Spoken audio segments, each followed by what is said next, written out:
नमस्कार। नेपाल टेलिभिजन समाचारमा स्वागत छ। म देवी सापकोटा। म राजेन्द्र राज तिमिल सिन्हा। सुरुमा आजका प्रमुख समाचार। काठमाडौँ उपत्यकाका सरकारी अस्पताललाई कोभिड अस्पताल बनाइने, आकस्मिक बाहेकका अन्य शल्यक्रिया नगर्न अस्पताललाई निर्देशन। कोभिड महामारी प्रतिकार्य अभियानमा स्वास्थ्य संरचना थपिँदै विभिन्न निकाय स्थापनाको गृह कार्य भइरहेको स्वास्थ्य मन्त्रालयद्वारा जानकारी। दाङको लमही कोइलाबास सडक निर्माणको काम सम्पन्न, 76 करोड रुपैयाँको लागतमा 33 किलोमिटर सडक कालोपत्रे। लिलाम बढाबढको सिद्धान्तका लागि 2 अमेरिकीलाई अर्थशास्त्रतर्फको नोबेल पुरस्कार। बढाबढबाट क्रेता विक्रेता र करदाता लाभान्वित भइरहेको ठम्याई। र लस एन्जलस लेकर्सलाई विश्वको चर्चित बास्केटबल प्रतियोगिता NBA को उपाधि। फाइनलमा मायामी हिट पराजित।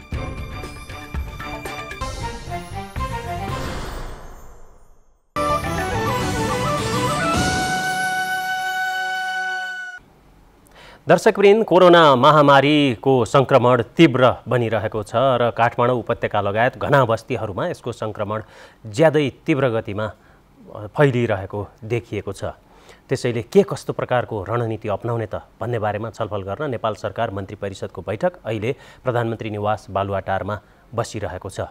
नयाँ निर्णय आउने अपेक्षा हामीले गरेका छौँ र निर्णय प्राप्त भएपछि जानकारी गराउने नै छौँ। सरकारले काठमाडौँ उपत्यकाका सबै सरकारी अस्पतालहरूलाई कोभिड अस्पताल बनाउने भएको छ। यसका लागि स्वास्थ्य सेवा विभागसँग भएका स्वास्थ्य सामग्री ती अस्पतालहरूमा वितरण गरी आवश्यक व्यवस्थापन गरिने स्वास्थ्य तथा जनसङ्ख्या मन्त्रालयले जनाएको छ। मन्त्रालयका प्रवक्ता डाक्टर जागेश्वर गौतमले आज नियमित प्रेस ब्रिफिङका क्रममा यस्तो जानकारी दिनुभएको हो। त्यसैगरी काठमाडौँ उपत्यकाका अस्पतालहरूलाई आकस्मिक बाहेकका अन्य शल्यक्रियाहरू हालका लागि स्थगित गर्न निर्देशन समेत दिइएको प्रवक्ता डाक्टर गौतमले जानकारी दिनुभयो। यसैबीच पछिल्लो 24 घण्टामा नेपालमा 4047 जनालाई कोरोना सङ्क्रमण भएको उहाँले जनाउनुभयो। यो समेत कुल सङ्क्रमितको सङ्ख्या 1,11,802 पुगेको छ भने सक्रिय सङ्क्रमित 33,880 जना छन्। यस सम्बन्धी विस्तृत समाचार हामी एकैछिनपछि लिएर उपस्थित हुने नै छौँ। सङ्क्रमणको उच्च जोखिममा रहेको काठमाडौँ उपत्यकामा मालपोत लगायत जनसम्पर्क हुने धेरैजसो कार्यालयमा सेवाग्राहीको अत्यधिक भिड लाग्ने नै गरेको छ। सङ्क्रमणको बेवास्ता गर्दै कार्यालयहरूमा हुने भिडभाडले जोखिम अझै बढेको विज्ञहरूले बताएका छन्। मालपोत कार्यालय ललितपुर र यातायात कार्यालयमा दैनिक हुने भिडभाडले कोरोना सङ्क्रमणको उच्च जोखिम रहेको उपत्यकामा अझ भयावह अवस्थाको सङ्केत गर्दछ। सेवाग्राहीको अत्यधिक सरोकार रहने मालपोत र यातायातमा सेवाग्राहीको भिडसँगै कोरोना सङ्क्रमणको जोखिम पनि अरू बढेको छ। सङ्क्रमणको जोखिमबारे सेवाग्राही र कार्यालयका कर्मचारी दुवै पक्ष सचेत छन्, तर आवश्यक सतर्कता अपनाउनेमा दुवै पक्षको बेवास्ता र लापरवाहीलाई यो भिड पनि प्रमाण हो। ललितपुर, मालपोत र उपत्यकाका 3 वटा यातायात कार्यालयका कर्मचारीमा केही दिन अघि मात्र कोरोना सङ्क्रमण पुष्टि भएपछि केही दिन सेवा बन्द गरिएको थियो। सकेसम्म भिडभाड नगरिकन जस्तो कुनै काम आज गरियो भने चाहिँ त्यसको पूर्जा लिने कामलाई 3 दिनपछि भनेको छ कार्यालयले। त्यस्ता कुराहरूलाई अनि चाहिँ भित्र जानै पर्ने मान्छे मात्रै जाने, अरू सबै नजाने, यस्ता कुराहरूलाई र अनिवार्य रूपले मास्क लगाएर भित्र पस्ने जस्ता कुराहरूलाई फलो गरिदिन हार्दिक अनुरोध गर्दछु। एक साता अघि शिक्षा विज्ञान तथा प्रविधि मन्त्रालय अन्तर्गतको वैदेशिक अध्ययन अनुमति पत्र शाखा केशर महरमा लागेको भिड हो यो।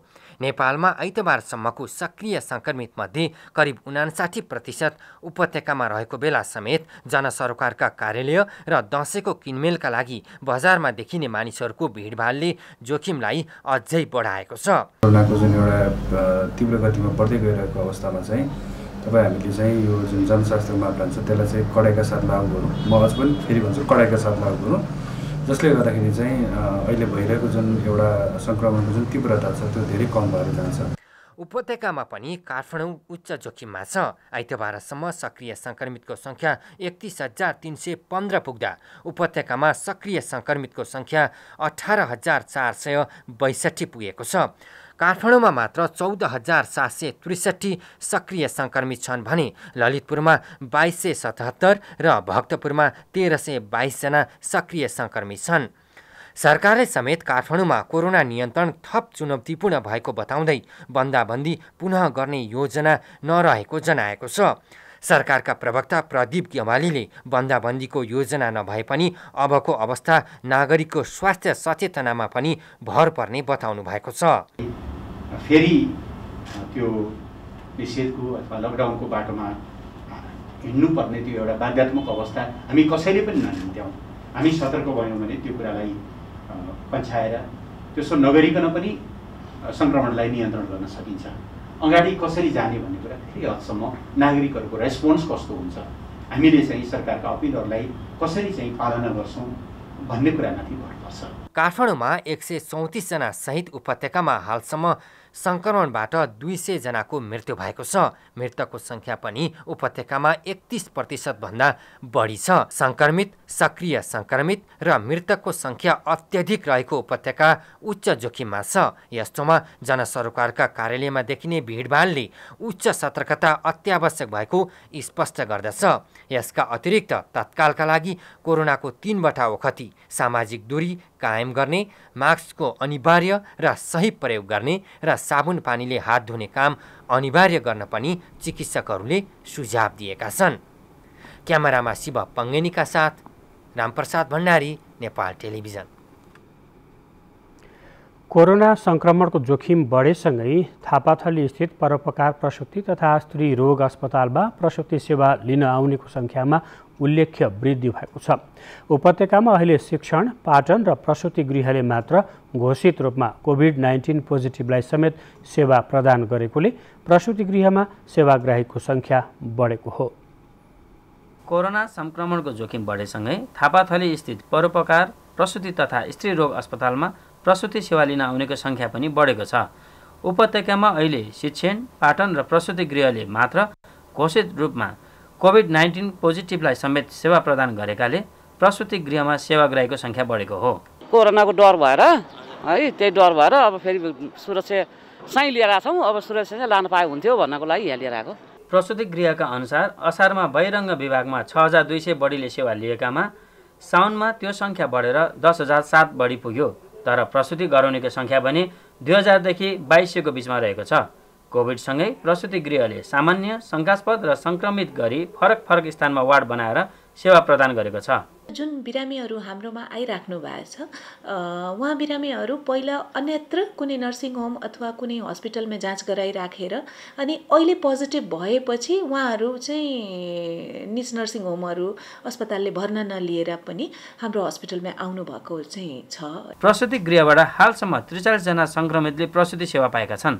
त्यसमध्ये 3 जना शिशु पनि सङ्क्रमित भएका छन्। त्यसै गरी 80 जना शङ्कास्पदलाई सेवा प्रदान गरिएको परोपकार प्रसुति तथा स्त्री रोग अस्पतालले जनाएको छ। सङ्क्रमणको जोखिम र सेवा विस्तारसँगै जनशक्ति समस्या जटिल बनेको छ। हालसम्म उपचारमा संलग्न हुनुपर्ने 76 जना स्वास्थ्यकर्मी समेत सङ्क्रमित भएका छन्। हालसम्म हाम्रो अस्पतालमै doctor, nursing staff, support staff सबै गर्दाखेरि अराउन्ड 76 जना हैन, 76 जना अलरेडी सङ्क्रमित भइसकेको अवस्था छ। त्यसमै कतिपयजना निको भएर फर्कि पनि सक्नु भएको छ, कतिपयजना अलरेडी आइसोलेसनमा अथवा ट्रिटमेन्टका क्रममा हुनुहुन्छ। भनेपछि त्यहाँबाट पनि जनशक्ति हाम्रो कम भइरहेछ। त्यही भएर कठिनाइ चाहिँ छ। अब कठिनाइ हुँदा पनि हामीले चाहिँ काम चाहिँ कहिले पनि रोकेनौँ। परोपकार प्रसुति तथा स्त्री रोग अस्पतालले कोरोना सङ्क्रमित प्रसुति सेवाका लागि छुट्टै 30 शय्याको व्यवस्था गरेको छ। यसलाई विस्तार गरी 200 शय्याको आइसोलेसन बनाउने तयारी गरिएको पनि अस्पतालले जनाएको छ। कोरोना भाइरसको सङ्क्रमण तीव्र गतिमा फैलिरहेका बेला निजी अस्पतालहरूले भने सङ्क्रमितसँग विभिन्न बहानामा बढी शुल्क लिने गरेको गुनासो आउने गरेको छ। निजी अस्पतालहरूले कोरोना सङ्क्रमितसँग बढी शुल्क लिएको पाइए कडा कारबाही गर्ने चेतावनी स्वास्थ्य मन्त्रालयले दिएको छ। प्रस्तुत छ आजको कोरोना केयर।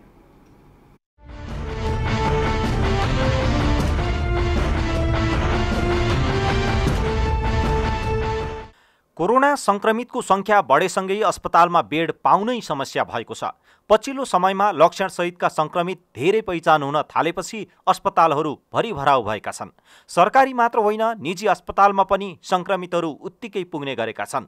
अहिले निजी अस्पतालहरूलाई पनि संक्रमितहरूको व्यवस्थापन गर्न हम्मे परेको छ। हाम्रो चाहिँ पूर्वाधार कसरी छ भने हस्पिटलभित्रै चाहिँ हाम्रो दुईटा एन्ट्री भएको कारणले गर्दाखेरि हामीले भिन्दै एन्ट्री सहितको पूर्वाधार बनाउन सक्ने भएर हामीले एउटा फ्लोरै डेडिकेट गरेका थियौँ र त्यो छुट्टाएको अवस्थामा हामीले पहिला त सस्पेक्टेड केसेसहरू राख्दै अब अहिले यति बढ्न थाल्यो कि सस्पेक्टेड केस राख्ने ठाउँ भन्दा पनि पोजिटिभ केसहरू नै अनि हामीले लिनै पर्ने भयो। त्यसमा पनि गभर्मेन्टले 20% छुट्याऊ भनेर भन्न साथै हामी तयार भएको कारणले हामीले छुट्यायौँ पनि। अहिले आएर चाहिँ हामीले ठेक्न नसक्ने अवस्था आयो कि।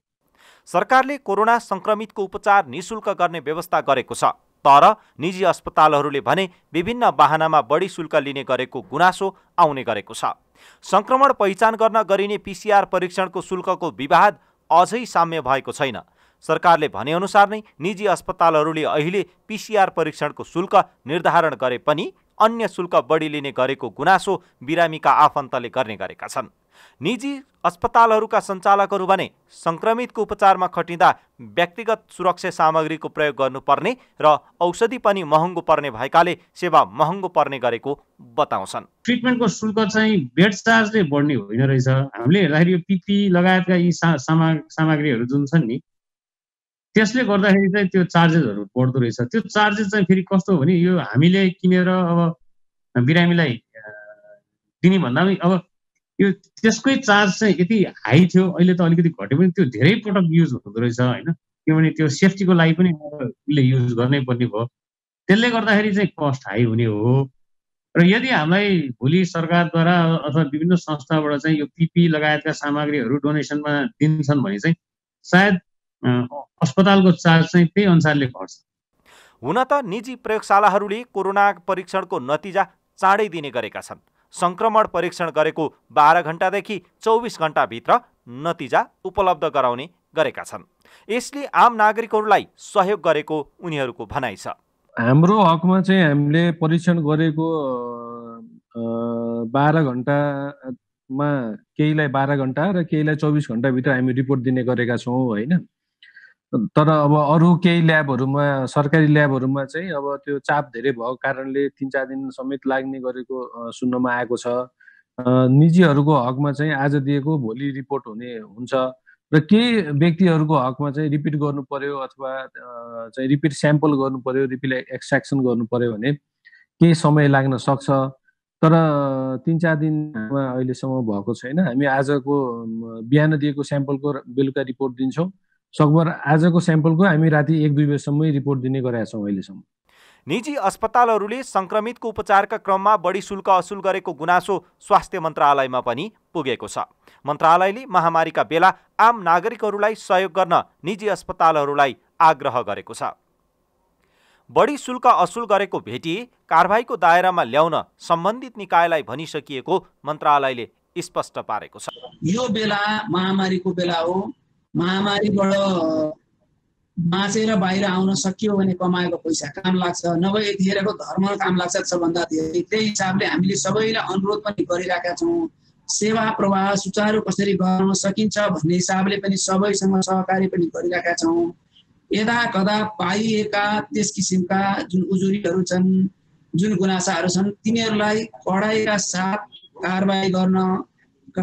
कारबाहीको निगरानीमा ल्याउनका लागि हामीले सम्बन्धित गृह मन्त्रालयलाई, सम्बन्धित उद्योग वाणिज्य मन्त्रालयलाई पनि हामीले पत्राचार गरेर सम्बन्धित व्यक्तिहरूको छानबिन गरेर उहाँहरूलाई त्यस किसिमको नगर्ने वातावरण गराउन भनिरहेको सन्दर्भ छ।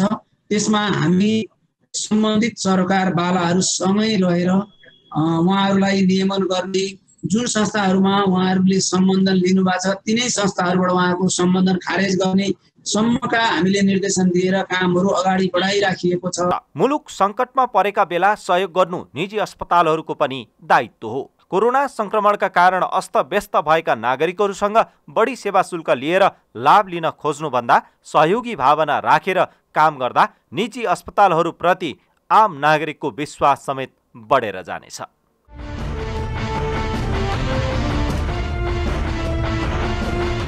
नेपालमा कोरोना सङ्क्रमितहरूको सङ्ख्या बढ्दै गएको छ। स्वास्थ्य मापदण्डहरू पालना नगर्दा जोखिम झन् बढ्दै जान्छ। त्यसैले स्वास्थ्य सुरक्षाका मापदण्डहरूको पालना गर्दै कोरोनाबाट सुरक्षित रहन स्वास्थ्य तथा जनसङ्ख्या मन्त्रालयले अनुरोध गर्दै आएको छ।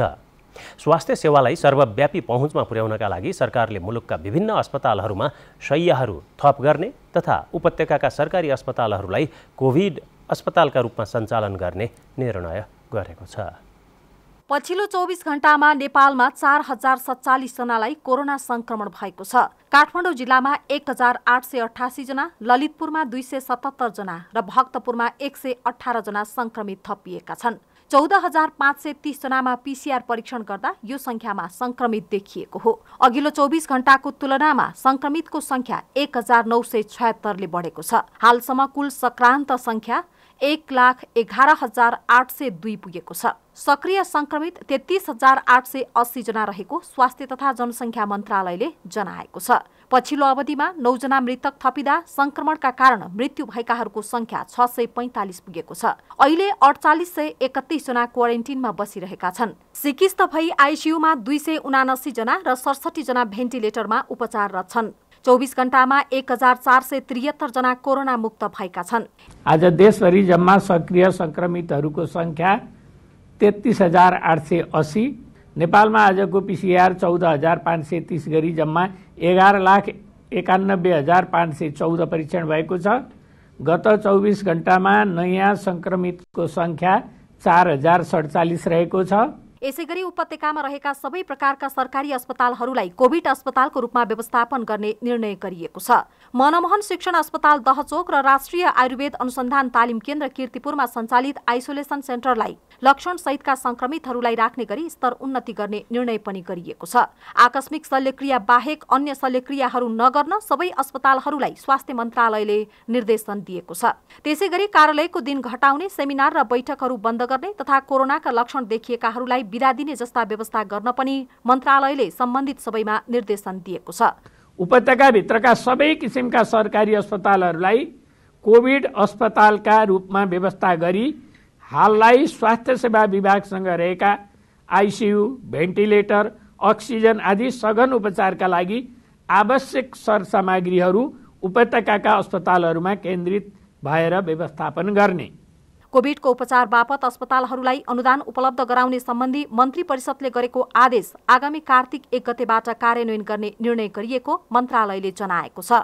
त्यस्तै स्वास्थ्य सेवालाई थप गुणस्तरीय तथा सर्वव्यापी पहुँच पुर्याउनका लागि मुलुकभरका आधारभूत अस्पताल, प्रादेशिक अस्पताल र प्रादेशिक जनरल अस्पतालहरूमा शय्या थप्ने निर्णय गरिएको छ। नजिकै गरेको चाडबाडहरू मनाउने क्रममा हामी जो जहाँ छौँ त्यही बसी मनाउन र सकेसम्म यात्रा समेत नगर्न आग्रह गरिएको छ। यात्रा गर्नै परे लक्षण नभएकाले मात्रै गर्नुपर्ने, गन्तव्यमा पुगेपछि र गन्तव्यबाट फर्केपछि 7 दिन क्वारेन्टिनमा बस्नुपर्ने व्यवस्थाका लागि सार्वजनिक सूचना जारी गर्ने निर्णय पनि गरिएको स्वास्थ्य मन्त्रालयले जनाएको छ। कोरोना संक्रमितहरूको संख्या दिन प्रतिदिन बढ्दै गएको छ। यो जटिल परिस्थितिमा स्वास्थ्यका मापदण्डहरू हामी सबैले पालना गरौं। अनिवार्य मास्कको प्रयोग गरौं, दूरी कायम गरौं, साबुन पानीले हात धुने तथा सेनिटाइजरको प्रयोग गर्ने गरौं। कोरोनाबाट आफू बचौं, अरूलाई पनि बचाउँ। नेपाल कम्युनिस्ट पार्टी नेकपा कर्णाली प्रदेशको संसदीय दलको नेता तथा मुख्यमन्त्री महेन्द्र बहादुर शाहीले प्रमुख सचेतक गुलाबजङ शाहलाई जिम्मेवारीबाट हटाउनु भएको छ। संसदीय दलका नेता शाही विरुद्ध हिजो अविश्वासको प्रस्ताव दर्ता गरिएपछि आज मुख्यमन्त्री शाहीले उहाँलाई हटाएर सीता नेपालीलाई प्रमुख सचेतकको जिम्मा दिनुभएको छ। अविश्वासको प्रस्ताव पेश भइसकेकाले शाहीले आफूलाई जिम्मेवारीबाट हटाउन नमिल्ने शाहले दाबी गर्नुभएको छ। उहाँले मङ्गलबार 1 बजेका लागि दलको बैठक बोलाएको जानकारी दिनुभयो। प्रमुख सचेतकको जिम्मेवारी पाउनुभएकी सीता नेपालीले पनि आफूले भोलि 11 बजे बैठक आह्वान गरेको जानकारी दिनुभएको छ। गण्डकी प्रदेश सभाको 6औं अधिवेशन आजदेखि अन्त्य भएको छ। बर्खे अधिवेशनका रूपमा रहेको यो अधिवेशनका क्रममा गण्डकी प्रदेश प्रहरी विधेयक, गण्डकी प्रदेश खेलकुद विधेयक लगायत 14वटा विधेयक पारित भएका छन्। यसै क्रममा 6औं अधिवेशन अन्तर्गत आज बसेको 62औं बैठकले गण्डकी प्रदेश कृषि व्यवसाय प्रवर्धन सम्बन्धमा व्यवस्था गर्न बनेको विधेयक पारित गरेको छ। 6औं अधिवेशनको अन्तिम बैठकलाई सम्बोधन गर्नुहुँदै मुख्यमन्त्री पृथ्वी सुब्बा गुरुङले यस वर्ष प्रस्तुत बजेटको 90% खर्च हुने गरी काम अघि बढाइने बताउनुभयो। गणतन्त्र प्रदेशको समृद्धिको लागि वार्षिक युद्ध कार्यक्रम र बजेट पारित हुनको साथै यो अधिवेशनबाट हामीले करिब 14वटा विधेयकहरू हामीले पारित गरेका छौँ। प्रदेश सभाबाट पारित विधेयकहरूमध्ये प्रदेश स्तरका सार्वजनिक लिखत प्रमाणीकरण, स्थानीय तह र प्रदेश सभाका पदाधिकारी तथा सदस्यहरूको सुविधा, मन्त्रीहरूको पारिश्रमिक सुविधा लगायत विधेयकहरू कार्यान्वयनमा आइसकेका छन्। कर्मचारीमा कोरोनासँग मिल्दोजुल्दो लक्षण देखिएपछि जिल्ला प्रशासन कार्यालय सप्तरीले नयाँ नागरिकता वितरण कार्य स्थगित गरेको छ। कार्यालयले सूचना जारी गर्दै नयाँ नागरिकता शाखामा कार्यरत 2 जना कर्मचारीमा कोरोना संक्रमण जस्तै लक्षण देखिएपछि नागरिकता वितरणको कार्य हाललाई रोकिएको जनाएको छ। दुवैजनालाई PCR परीक्षणका लागि पठाइसकेकोले अर्को सूचना नभएसम्मका लागि नयाँ नागरिकता वितरण कार्य स्थगित गरिएको कार्यालयका सूचना अधिकारी आनन्द कुमार ठाकुरले जानकारी दिनुभयो। यसअघि कार्यालयका 5 जना कर्मचारीमा संक्रमण पुष्टि भएकोमा 1 जनाको मृत्यु भइसकेको छ। प्रत्यक्ष रूपमा कक्षामा उपस्थित भएर पठन पाठन गर्न नसकिएको अवस्थामा वैकल्पिक विधिबाट विद्यार्थीको सिकाइलाई सहजीकरण गर्नुपर्ने शिक्षा मन्त्रालयको निर्देशन छ। तर त्यसअनुसार सिकाइ सहजीकरण भए नभएको अनुगमन भने हुन सकेको छैन। शिक्षा विज्ञान तथा प्रविधि मन्त्रालयले प्रविधिको पहुँचका आधारमा विद्यार्थीलाई 5 समूहमा विभाजन गरी सिकाइ क्रियाकलापमा सहभागी गराउन निर्देशिका नै जारी गरेको छ। तर त्यस अनुरूप काम भए नभएको अनुगमन भने हुन सकेको छैन। काठमाडौँ उपत्यका र शहरी क्षेत्रका निजी विद्यालय र केही सामुदायिक विद्यालयहरूले वैकल्पिक प्रणालीबाट सिकाइ सहजीकरणको काम गरिरहेका छन्। अन्य विद्यालयको अवस्था के कस्तो छ भन्ने बारेमा अनुगमन गर्ने जिम्मेवारी स्थानीय तहको रहेको भनाई सरकारी अधिकारीको छ। आफ्नो क्षेत्रभित्रका विद्यालयहरू सञ्चालन भए नभएको भनेको विद्यालयको सिकाइ क्रियाकलाप सञ्चालन भए नभएको र शिक्षक आफ्नो कार्यस्थललाई पुगे नपुगेको भनेर प्रत्यक्ष रूपमा हेर्ने दायित्व भनेको स्थानीय सरकारको हो। त्यसभित्र पनि विशेष गरेर शिक्षा शाखाको साथीहरूले यसलाई कोअर्डिनेट गर्नुभएको हुन्छ। एकातिर भने अर्कातिर विद्यालय व्यवस्थापन समितिले पनि आफ्नो विद्यालयका शिक्षकहरू विद्यालय भए नभएको र सिकाइ गतिविधिमा संलग्न भए नभएको कुरा विद्यालय व्यवस्थापन समितिले पनि हेर्नुपर्छ। अझै पनि मुलुकभर 400 भन्दा बढी विद्यालयहरूलाई क्वारेन्टाइनका रूपमा प्रयोग गरिएको छ। यसअघि 4500 विद्यालयहरूलाई क्वारेन्टाइनका रूपमा प्रयोग गरिएको थियो। ती विद्यालयहरूलाई स्वास्थ्य मन्त्रालयको निर्देशिका अनुसार नै डिसइन्फेक्सन गरिएको शिक्षा तथा मानव स्रोत विकास केन्द्रले जनाएको छ। नीतिगत रूपमा भने विद्यालयहरूलाई क्वारेन्टाइनका रूपमा प्रयोग नगर्ने सरकारको निर्णय छ। रविचन्द्र पराजुली, नेपाल टेलिभिजन। बुलेटिनको बीचमा प्रमुख समाचार फेरि एकपटक। काठमाडौँ उपत्यकाका सरकारी अस्पताललाई कोभिड अस्पताल बनाइने, आकस्मिक बाहेकका अन्य शल्यक्रिया नगर्न अस्पताललाई निर्देशन। कोभिड महामारी प्रतिकार अभियानमा स्वास्थ्य संरचना थपिँदै विभिन्न निकाय स्थापनाको गृह कार्य भइरहेको स्वास्थ्य मन्त्रालयद्वारा जानकारी। दाङको लमही कोइलावास सडक निर्माणको काम सम्पन्न, 76 करोड रुपियाँको लागतमा 33 किलोमिटर सडक कालोपत्रे। लिलाम बढावडको सिद्धान्तका लागि 2 अमेरिकीलाई अर्थशास्त्रतर्फको नोबेल पुरस्कार। बढावडबाट क्रेता, विक्रेता र करदाता लाभान्वित भइरहेको ठम्ब्याई। र लस एन्जलस लेकर्सलाई विश्वको चर्चित बास्केटबल प्रतियोगिता NBA को उपाधि। फाइनलमा मायामी हिट पराजित। हुलाकी मार्ग अन्तर्गत दाङको लमही कोइलावास सडक निर्माणको काम लगभग सकिएको छ। 33 किलोमिटर लम्बाइको सडकमा सडक क्षेत्र चौडा पारी कालोपत्रे गर्ने काम सकिएको हो।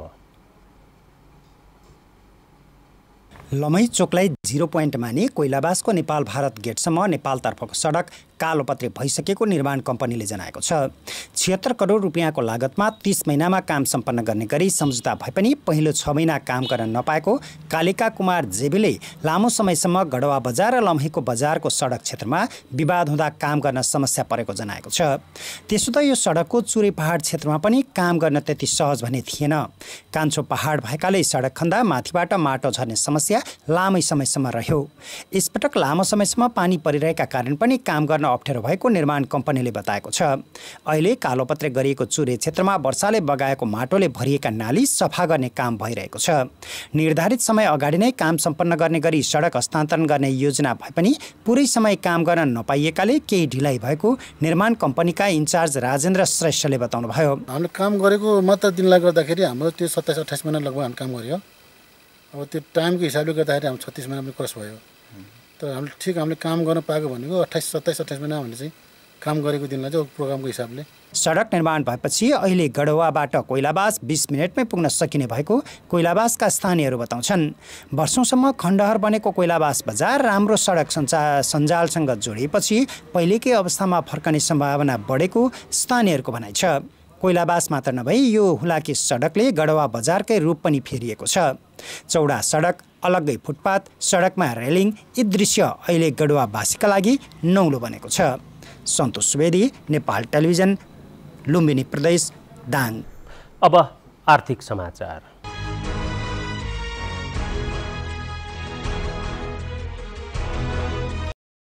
दशैं तिहार भन्नासाथ मान्यजनको आशीर्वाद र दक्षिणाको रूपमा नयाँ नोटको याद आइहाल्छ। तर यसपालि भने सर्वसाधारणले चाडपर्वमा नयाँ नोट साट्न नपाउने भएका छन्। कोरोना संक्रमणका कारण नेपाल राष्ट्र ब्याङ्कले नयाँ नोट नसाट्ने निर्णय गरेको हो। सर्वसाधारणले यसपालिको दशैंमा नयाँ नोट साट्न नपाउने भएका छन्। दशैंका लागि भनेर नेपाल राष्ट्र ब्याङ्कले नयाँ नोट छापेर स्टक गरिराखेको भए पनि विश्वव्यापी रूपमा फैलिएको कोरोना संक्रमणका कारण नयाँ नोट नसाट्ने निर्णय गरेको हो। ब्याङ्कले बडा दशैं लगायत चाडबाडमा सर्वसाधारणका लागि साना दरका साथै चलन चल्तीका नयाँ नोटको सटही व्यवस्थापन गर्दै आएको थियो। यसपटक कोरोनाकै कारण मानिसलाई लाइनमा राखेर नयाँ नोट वितरण नगरिने राष्ट्र ब्याङ्कले जनाएको छ। नोटको स्टक चाहिँ पर्याप्त छ। नोटको स्टकको अभावको कारणले नयाँ नोट सटाइ नगरेको भन्ने होइन। अहिलेको अवस्थालाई ध्यानमा राखिकन विशेष गरी कोभिड संक्रमण थप नफैलियोस्, नेपाल सरकारले पनि जुन सोशल डिस्टेन्स कायमै गर्नुपर्ने भन्ने नीतिगत व्यवस्था गरेको छ, संसारभरि पनि सोशल डिस्टेन्स कायम गर्नुपर्छ भन्ने अहिले कुरा निरन्तरता दिएको छ। त्यसलाई निरन्तरता दिनका लागि पनि हामीले अहिले नयाँ नोट चाहिँ सटाइ नगर्ने भन्ने व्यवस्था गरेको। राष्ट्र ब्याङ्कले नयाँ नोट नसाटे पनि ब्याङ्क तथा वित्तीय संस्था मार्फत कारोबारका क्रममा सर्वसाधारणले नयाँ नोट पाउन सक्नेछन्। एटिएमबाट पैसा झिक्दा अथवा अन्य कुनै कारणले ब्याङ्कबाट आफ्नो खातामा रहेको पैसा झिक्दा त्यसमा चाहिँ नयाँ नोट नै भन्ने होइन, तर कुनै नयाँ नोट पनि हुन सक्छन्। केही चाहिँ अहिले उपयोग भइरहेका नोटहरू, प्रयोगमा आइरहेका नोटहरू पनि हुन सक्छन्। विगत वर्षमा दशैंको समयमा मात्रै 50 देखि 60 अर्ब रुपैयाँको नयाँ नोट बजारमा पठाउने गरेको थियो। नेपालमा दशैंको समयमा राष्ट्र ब्याङ्क स्थापना हुनु अघिदेखि नै नयाँ नोट साट्ने प्रचलन रहे पनि करिब 1.5 दशक अघिदेखि भने राष्ट्र ब्याङ्कले दशैंकै बेलामा नयाँ नोट साट्ने गरेको थियो। सल्लुजा दाहाल, नेपाल टेलिभिजन, काठमाडौँ। आजका प्रमुख समाचार फेरि एकपटक। काठमाडौँ उपत्यकाका सरकारी अस्पताललाई कोभिड अस्पताल बनाइने, आकस्मिक बाहेकका अन्य शल्यक्रिया नगर्न अस्पतालहरूलाई निर्देशन। कोभिड महामारी प्रतिकारी अभियानमा स्वास्थ्य संरचना थपिँदै विभिन्न निकाय स्थापनाको गृह कार्य भइरहेको स्वास्थ्य मन्त्रालयद्वारा जानकारी। दाङको लमही कोइलाबास सडक निर्माणको काम सम्पन्न, 76 करोड रुपैयाँको लागतमा 33 किलोमिटर सडक कालोपत्रे।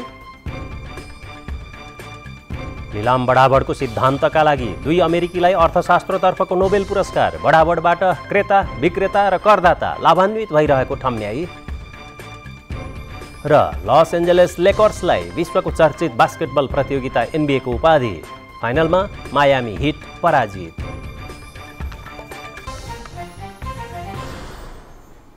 समाचारको सिलसिला यति नै। बिदा दिनुहोस्। नमस्कार।